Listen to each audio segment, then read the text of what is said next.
Welcome to Reboot, Westminster Open Lens's attempt to invigorate debate at the start of the new parliamentary season. We've been looking at some of the challenges and divisions that are going to dominate Britain for the next 6 months. I'm here in conversation with Claire Fox. Claire is the director of the Academy of Ideas. She's a regular broadcaster on Sky and many other stations. She's widely described as a contrarian. She goes back into the 1980s and 90s living Marxism, and is part of a group of people and others associated with things like Spiked Online, who put freedom at the centre of a lot of their philosophy and challenge the direction of thinking. They like to look at contrary to the accepted wisdom, and they like to push some of the more pious views that people put forward to their logical conclusion, if not their logical absurdities. In a long period of political consensus through Blair, Brown, Cameron, neoliberal years, Claire and the Academy's voice attracted a great deal of attention, both in their magazines and in some of their conferences, where amidst the controversy, they were often touching on ideas and discomfort with the way that things were going, especially in areas like education and in the direction that the state was taking. And therefore, she is one of the most interesting people that I have tracked, observed, probably argued with at various times over 30 years. So, Claire, the Academy of Ideas and your other projects, what political tradition or stream would you regard yourself in, if that's an appropriate way of thinking of it? Or what do you regard as your purpose? Why do you do what you do in the way that you do it? So from a background point of view, you know, in the 70s and the 80s, there was a very lively Trotskyist or Stalinist. I mean, these are phrases one doesn't even hear that much anymore. But I kind of left outside of the Labour Party, revolutionary groups, and I was part of one of those at the time. And I'm not going to trace my whole political history, you'd be delighted to know. But the reason I'm mentioning that was that there was a kind of political landscape at one point that was very vibrant on the left, with as much caricatured, joking would have it, and quite rightly, a million different splinter groups of different kinds of Marxist organisations. And part of that was something I was involved in, which had a magazine called Living Marxism, which I went on to publish when we relaunched it as LM magazine. And that's significant because at a certain point, the whole project of, you know, being a revolutionary or a Trotskyist just fell out of time, out of place. And when we relaunched LM magazine, it was the recognition that maybe the old labels of left and right didn't work anymore, and we wanted to kind of try something else. That was in the kind of late 90s. So for a variety of reasons, that magazine went. I mean, significantly, it lost a libel case. And in fact, the first issue of LM magazine, which I was a publisher of, got sued for libel, and we lost. So that's always not a good sign. But it took 3 years before we went down. And during that time, one of the things that happened, which was very interesting, was that the magazine actually got a very good readership of people who said, maybe the old party structures, remember this is the end of the 90s, aren't any longer just the right way to understand things. We had the emergence of Tony Blair and New Labour. People were a bit discombobulated, didn't quite know what politics was all about. I thought there were some interesting thinkers on the right as well as interesting thinkers on the left, and that was what the magazine tried to reflect. We got a big readership. We lost a libel case, so that was the end of that in 2000. But we set up then an organisation, and this is where I get to the meat of it. What we wanted to do was to enliven public debate and political discussion in a way that was, if you want, not sectarian. We weren't really interested in what people's political party labels were or whether they were left or right.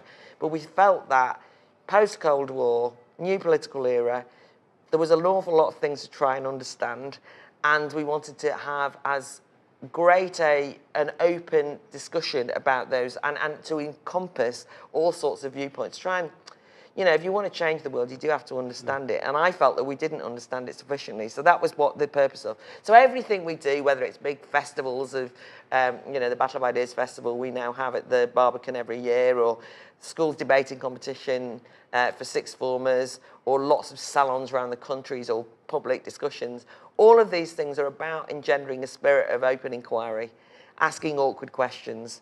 And we've confronted a number of challenges over the years. You know, initially I think you could have called it kind of political correctness. There were certain things, there were just a whole range of topics we were told we weren't allowed to talk about. So we thought we're going to talk about them. I mean, going back to the 80s, Marxism Today and Living Marxism, I mean, I was actively involved in senior levels of the Labour Party. Some of us imagined that we could change things inside, and we did change quite a lot of them. But we did recognise that it wasn't just the economy and traditional sort of class and economic structures. That people were recognising that gender and sexuality issues were beginning to break out. People were sceptical how fast they would become major forces.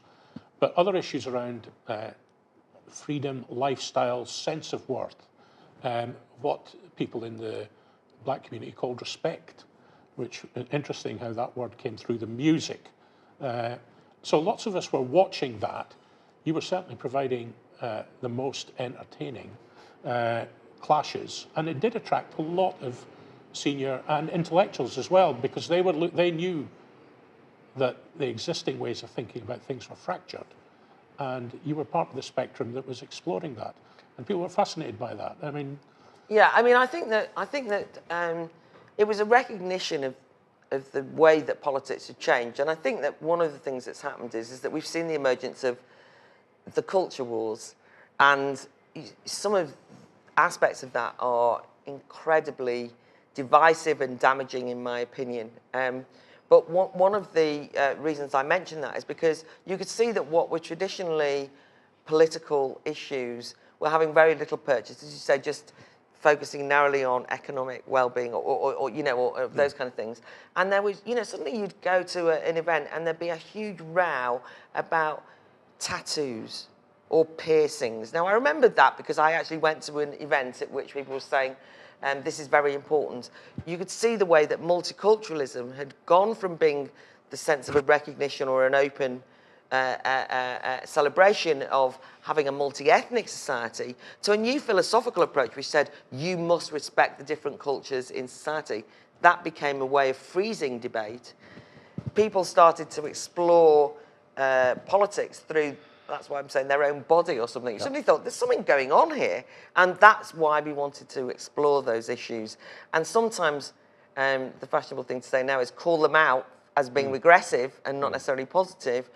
Things like multiculturalism I consider now to be a real scourge on political life and part of the identity politics issue. But that's not the same as saying that I think that multi-ethnic societies are a scourge. The very opposite. I think multiculturalism hasn't done us any favours. But that's was very hard to say for some time without people feeling like you were kind of breaking a taboo. And how did you cope with the accusations that were made that basically, you know, you were libertarians, that you were picking up the same things as people on the right? Or was that just people that were in their own silos saying if you agreed with the other side or with somebody who was part of a different tribe, you must be wrong? Well before we had the phrase echo chambers, I think they've existed, and I think that the siloisation of politics has been very damaging to all of us. I mean, we could all do with a bit more humility, I think. You know, read a few more books and get out of our echo chambers a bit more. But of course, it's very unpleasant, you know, if you're from the left tradition, to be accused of being a far right, or, you know, people alt-right, or, you know, accused of... You know, you feel like, well, that's not the right characterisation. But I think that you just have to recognise that those labels are just ways of trying to delegitimise political argument and unhelpful. On the libertarian front, by the way, it seems extraordinary to me that the left have so abandoned the arena of issues around free speech and you know, artistic freedom and so on, that the only people that anyone says free speech and people say, oh, you're one of those right-wing people, you think, well, why have the left abandoned it? I mean, actually, issues of freedom were associated historically with the left. I mean, it's not as though there's anything right-wing about supporting freedom. They're actually part of the modern sensibility of a free society. And we, you know, the left might have a different way of going about it. So I think you have to kind of hold your nerve when you get the label and just know that's just a way of trying to close you down rather than panicking. I don't consider myself to be right-wing, but, you know, and I don't even call myself a libertarian, but I just live with the labels and say what I mean. And, I mean, without having an agenda, are there areas of public life and government, and I'm thinking of the work that you've done on education, where you've deliberately set out and say we must challenge in this area, and you know, we're going to create vehicles for doing that, even if we're not quite sure what's going to come out of those vehicles. Besides, is there education? Are there other targets you like that at the moment you think are priorities for a good bit of examination, if I put it that way? Yeah, well, I think that the one concern over recent years has been the breakdown of intergenerational trust. I think the bringing in of criminal records checks of adults who work with children, that although they've been watered down, I think we've ended up in our attempts at protecting children, creating a generation of young people who, on the one hand, don't have the resilience to look after themselves, and on the other hand, of demonising adults who were interested in working with children who we now kind of treat as though they're a bit dodgy. I think things like that somehow are well-meaning, you know. I understand, you know, you want to protect children, you're not doing it for wrong reasons.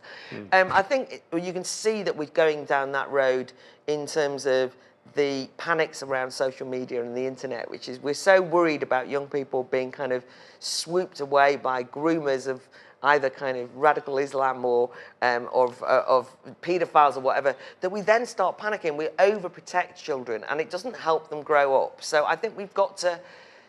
Fear is a great way of stultifying anything progressive. So I'm keen on challenging that. On things like, you know, CCTV cameras, where, you know, small powers that were released to local authority people then turned out to be used on everything from bins, safeguarding that becomes so universal it holds up, slows down, and in a way replaces human judgment. If something goes wrong, it's not my fault. I completed the safeguarding process, even though something evil was standing in front of me. I can't be. It's box ticking, and in fact, it actually creates, exactly as you say, a point at which people lose the capacity to act in good faith and on goodwill because they're so busy watching their back. Now, the other things in relation to this are, you know, quite controversially, issues like Me Too. It apparently looks as though this is a step forward for women because you can now talk about, you know, harassment in the workplace. But we've lost a sense of perspective, I feel. And you have a situation where a generation of young women are actually frightened of interactions with people in case they're harassment, people conflating, you know, quite trivial matters of poor sexual etiquette with rape and abuse. And when you lose a sense of proportion like that, then what you can have is false allegations.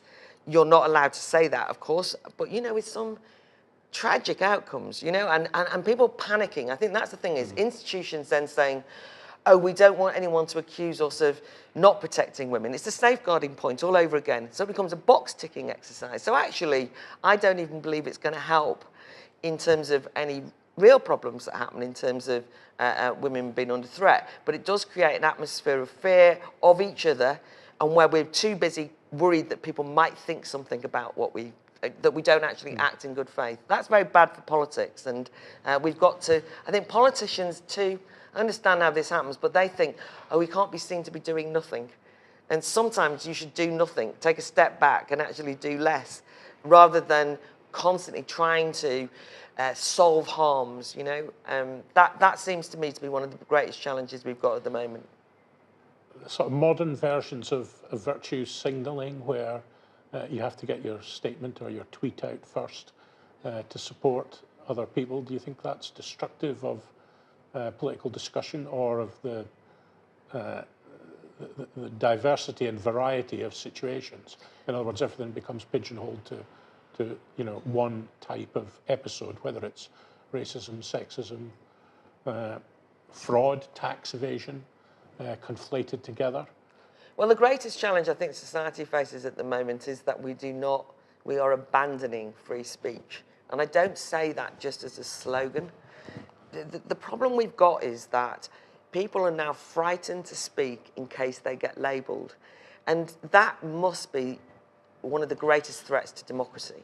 I mean, you think of the kind of society challenges we face at the moment, the post-Brexit world, the problems with the economy, all sorts of challenges from the changing international relations, the growth of China, all of these different things, let alone some much more domestic issues.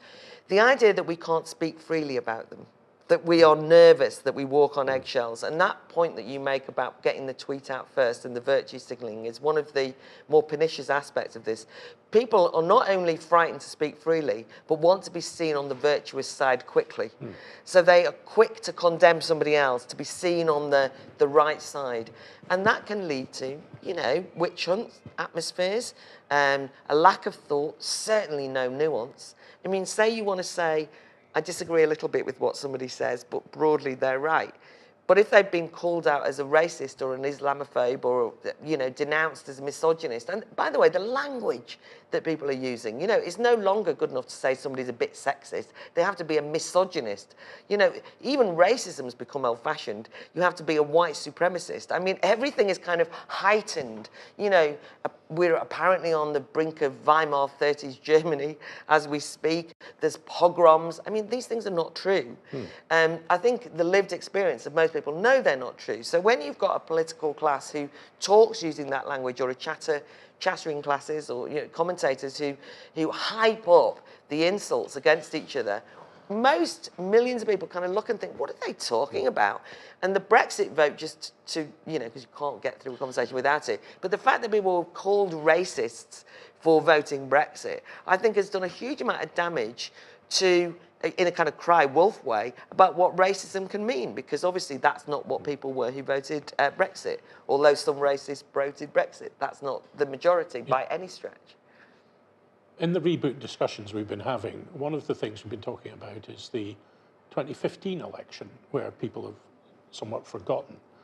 But that signalled quite an interesting change. It had started before with Cameron, but a really significant change in the Conservative Party, where now, if there is tax evasion or abuse, they're into virtue signalling almost as fast as the Labour Party or campaign groups. It's become a race.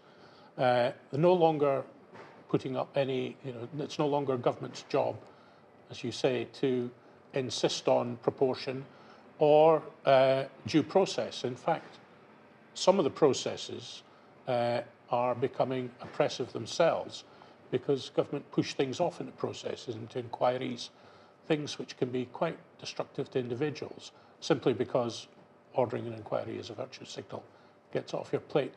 That management side of process is something that I see as quite destructive, from its origins in some quite good judicial reviews and things in the 80s. It's now grown to a huge industry where everybody is managing, looking over their shoulder, afraid of judicial review, and managing themselves to a standstill, to an inertia, or entering a dance with lawyers on the other side. And we see it in the health service when people are doing medical negligence claims, which can go on for years. We saw it in some of the big inquiries about Northern Ireland and others, where it was just played long.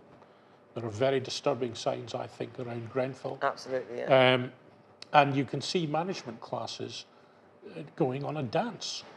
I mean, what's your view on that? Because that's more than just a public conversation. These are real actions, real costs, real diversions of people's lives. Well, it's the institutionalisation of risk aversion, it seems to me, and it's also an act of cowardice, because one of the things that happens when you kick things into the long grass through a judicial review, apart from the fact that, as you say, it means that everything comes to a standstill.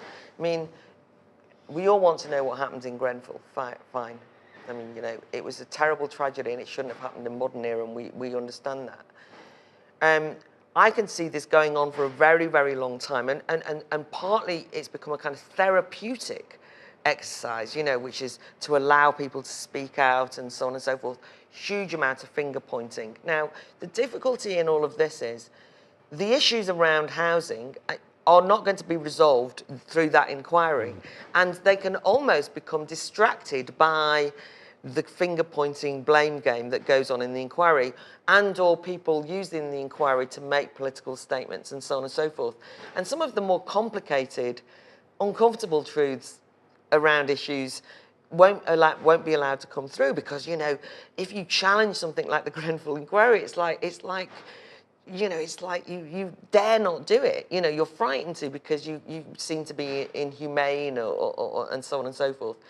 So I worry about these things, because it, on the one hand, closes down debate, because people say it's been had over there and it's going on. On the other hand, actually, there's only one narrative. There's only one answer. I mean, you know, there's never going to be a kind of like, it's complicated as an answer. And actually, in politics, most things are complicated. So I agree with a lot of what you said. The risk aversion point is that so many people now act as though they're about to be sued. You know, that's one of the problems you get in schools, in hospitals, and so on. And it means that it encourages a cowardice in the sense that you don't take risks. And sometimes you have to say, well, I'm going to take the risk, rather than constantly saying, what if worst case scenarios, rather I'm going to push ahead and make some decisions. And in politics terms, that means that people are inevitably going to limit their imagination about what they can imagine the world could be like, because you're constantly trying to fit in the world so that it ticks the right boxes for what's politically acceptable today. And that means the end of radicalism, doesn't it?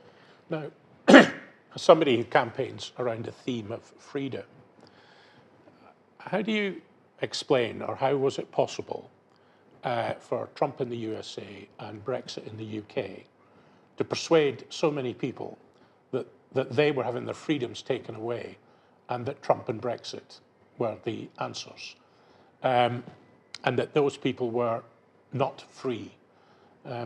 What happened in those episodes? Because that seems to be an area where the huge cross currents clashed with outcomes that have taken everybody by surprise. Or did you foresee this kind of thing? I didn't foresee the Brexit vote, but once the Brexit vote happened, I thought that the Trump one was possible. And they're not the same, but I know exactly what you mean by the question. So I think in America in particular, there has been an atmosphere of you can't say that in a very palpable way for so long that this is partly a reaction to it. And I think that the influence of identity politics has had an incredibly negative impact on mainstream politics in America, maybe more so than here.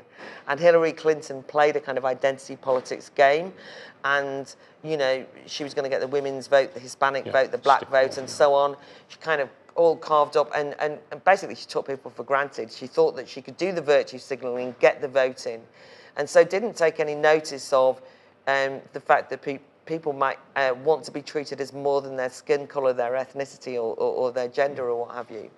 But also just this pervading sense that you don't count. You know, you in the Rust Belt don't count. Your views aren't up to speed, right? You don't use the right language. You know, you're kind of like backward. You know, and in fact, Obama made this point, you know, about, you know, kind of there's backward things happening in these small towns. You know, it was kind of like, we all understand in the West Coast and amongst the right kind of people, you lot don't. And I think that there was, to a certain extent, a rebellion against that. And Trump spoke to that. There's no doubt about it. He said, I'm plain talking. I know what you're thinking. Now, I don't believe that he's right. I don't mean that he's right. I mean, that might have been a myth, but people actually said, well, you know, at least he comes in and says ironically, he didn't condescend to people. I mean, you know, partly because that's not his style, and partly I think that he represented giving a bloody nose to those who did condescend to people. Now, a similar thing happened with Brexit, but I don't think it's just that. I think that with Brexit, it was less of a free speech issue, but there was more of a sense that if you look at the kind of project fear in the build-up to the EU referendum, part of that was to say the main thing that these people care about is kind of bread and butter issues, a few more quid on the table. You know, they wouldn't be interested in sovereignty and freedom and those kind of things. So we're going to kind of scare them about their jobs. And it kind of allowed a sense of people wanting to determine themselves, by the way, which is the whole driver of history forever, suddenly emerged, because one of the things that's happened in the technocratic period, maybe around the Blair years, was that people felt that they were being managed. You know, it was kind of like nanny status, and we'll look after you. You're not really capable of knowing how best to rear your children. You don't know how much to drink, so we'll tell you how to do it. You know, condescended to. That was kind of Michael Gove's experts' point. All these experts saying, we've got the best solution, you just leave it to us. And that basically squeezed people out of basically having any sense of their own agency. I think Brexit gave people an opportunity to say, maybe our vote can count. Maybe we could have more control over our political system. And even if you'll remain or leave, you can see that then the EU became the vehicle through which you could say they stop us having our say, if you see what I mean, take back control.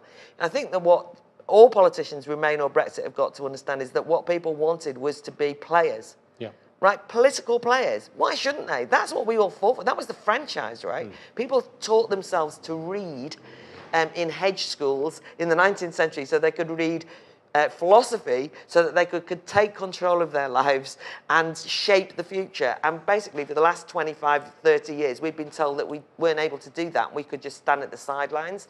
This gave a way of saying we're back. Do you have a shining city on a hill? Do you have an episode in a country or a system where you think you would feel comfortable and happy with your freedoms?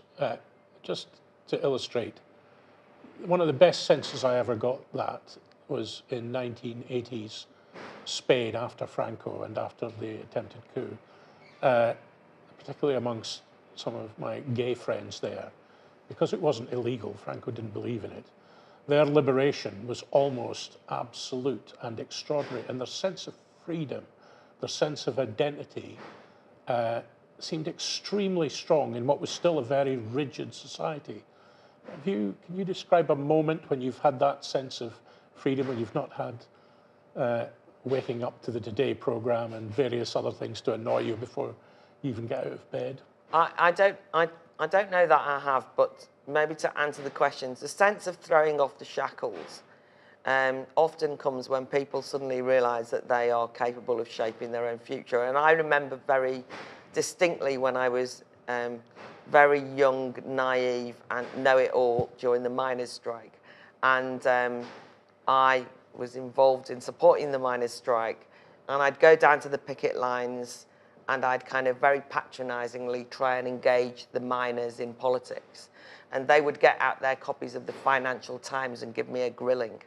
And I learned a lesson then, which was that, and they learned a lesson too, by the way, which was they became politicised by that experience. And, you know, the miners' wives. Now, these things are kind of slightly romantic, but you'll see it in every struggle. I was involved in, a lot of people who were involved in things like civil liberties groups in Northern Ireland, where people had left school at 14 maybe, but then started reading. And, you know, for me, throwing the shackles off is an intellectual thing. You know, you suddenly dawns on you that there's an alternative. You know what I mean? That you philosophically you suddenly think there's more to life than the drudgery, the day-to-day. And that's what I tried to say happens. Now, by the way, my city on the hill was the day after the Brexit vote. I mean, people couldn't believe they'd done it. Yep. They were excited. I mean, they couldn't believe, God, you know, they told us not to, we did it, right? People recognise that. And in modern history, for millions and millions and millions of people, it was like, God, we did it. And it reminded me of the miners' wives. Now, the miners' strike lost, and who knows whether Brexit's going to be, you know, disastrous in terms of the outcome because it's being betrayed. But that sense that you can control your destiny and shape history is a part of Brexit. I mean, do you think that is exactly the point? That Mm. second referendum people don't understand. I don't understand it at all. I can't. They're interfering with one of the most profound sort of psychological and commitment and identity moments that a lot of people have had in their life, and they're not going to change it. There may be some new settlement in the distance, but it's not going to be a U-turn or a reverse without severe, not just social, but psychological trauma in society.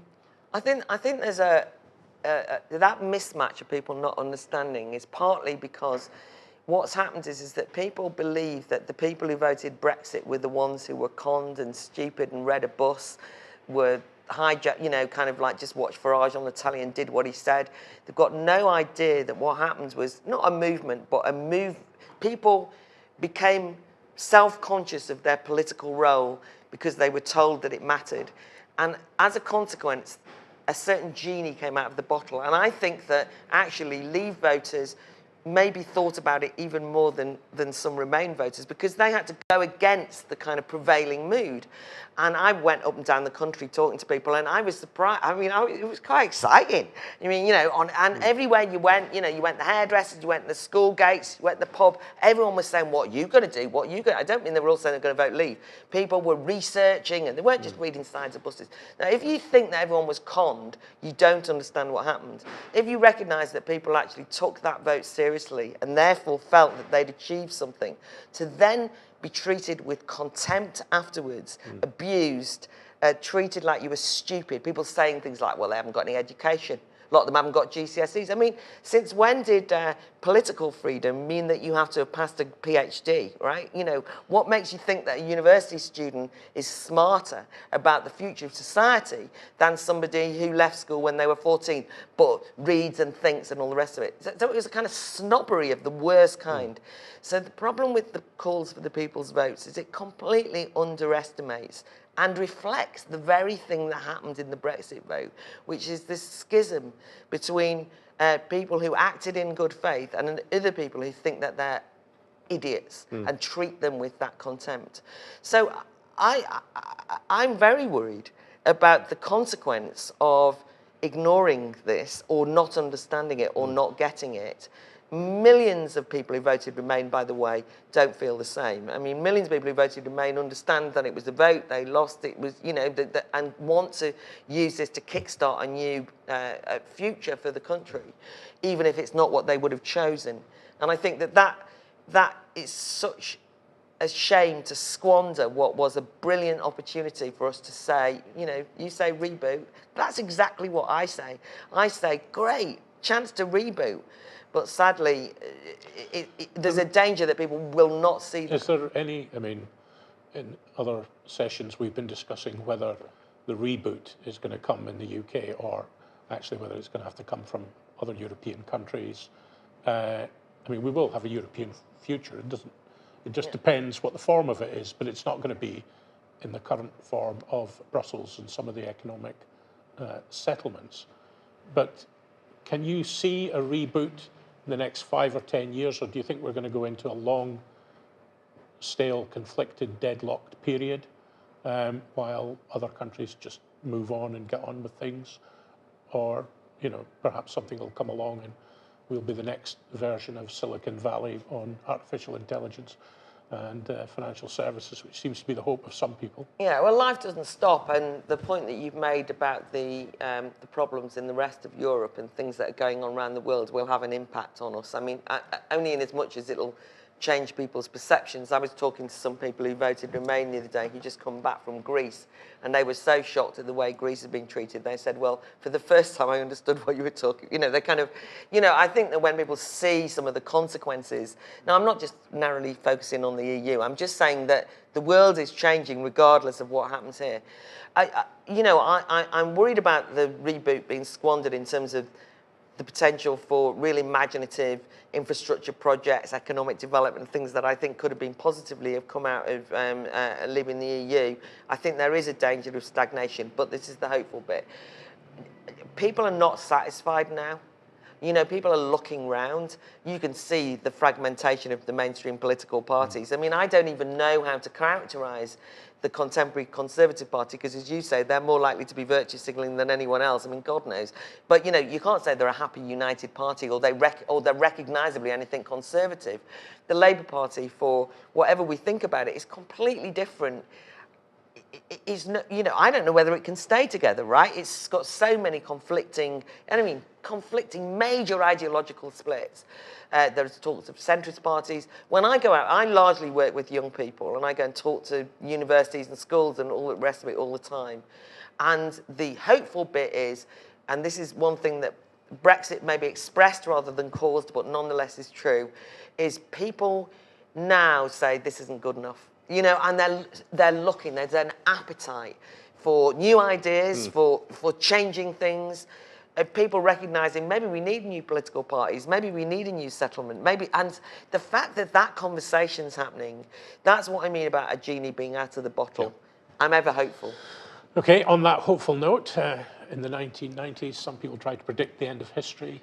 Galbraith tried to predict an age of contentment. I suspect that if you're right and it is out of the bottle, then perhaps it'll be revolutionary with a small r, and we can all go back to our roots. Claire Fox, the Director of the Academy of Ideas, thank you very much for being in conversation at Reboot, Westminster's Open Lens. Thank you. Thank you indeed.